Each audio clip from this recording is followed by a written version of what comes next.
Hello everyone, welcome to teachers clock. Hope that all of you are fine. आज के हमारे इस video में हम बात करेंगे ब्रिटिशर्स के बारे में। जी हाँ, ब्रिटिशर्स जब हमारे देश को छोड़ करके फाइनली जा रहे थे तो हमारे देश से वो कई सारी महत्वपूर्ण धरोहरें ले गए जिन्हें हम आज तक वापस ना पा पाए। लेकिन हाल फिलहाल में ये खबरें आ रही हैं कि इंडिया और यूके ने एक MOU वो स्टैंड करता है, मेमोरेंडम ऑफ अंडरस्टैंडिंग, साइन किया है, जिसके तहत छत्रपति शिवाजी महाराज का बाघ नग 22 नवंबर हो सकता है कि हमारे देश में वापस आ जाए। तो सवाल ये उठता है कि आखिर ये बाघ नग क्या था और ये छत्रपति शिवाजी महाराज से कैसे रिलेटेड है। इस बात को जानने के लिए हमें इतिहास के कुछ पन्नों को पलटना होगा। तो चलिए चलते हैं इतिहास के पन्नों के पीछे। ये बात है शाही डायनेस्टी के आदिल शाह और उसके जनरल अफजल खान की, जब वे अपना दबदबा हमारे देश भारत पे बनाना चाहते थे, लेकिन उसका विरोध कर रहे थे, उन दोनों का विरोध कर रहे थे छत्रपति शिवाजी महाराज। और उस समय वो बुलंदियों को, अपने सफलता की बुलंदियों को छू रहे थे और वो ये चाहते थे कि मराठा एम्पायर जो है वो एस्टैब्लिश हो जाए।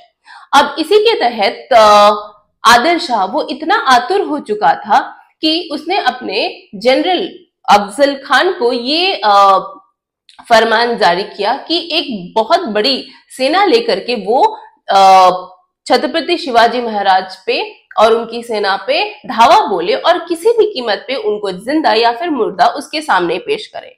और ये इस तरह का फरमान सुनते ही, मिलते ही अफजल खान इस हद तक सोचने पर मजबूर हो गया कि उसने एक षड्यंत्र रचा। षड्यंत्र ये था कि वो छत्रपति शिवाजी महाराज को अकेले में बुला करके उनका वध करना चाहता था या फिर उनको जान से मारना चाहता था।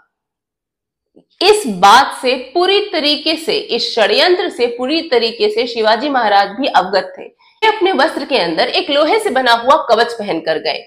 वहां अफजल खान से अकेले में मिलने पे अफजल खान, जो कि शारीरिक बल में काफी ज्यादा लंबा और चौड़ा था, और वहीं शिवाजी छरहरे बदन के और कम कद वाले थे, उनको उसने दबोचा और उनपे प्रहार किया।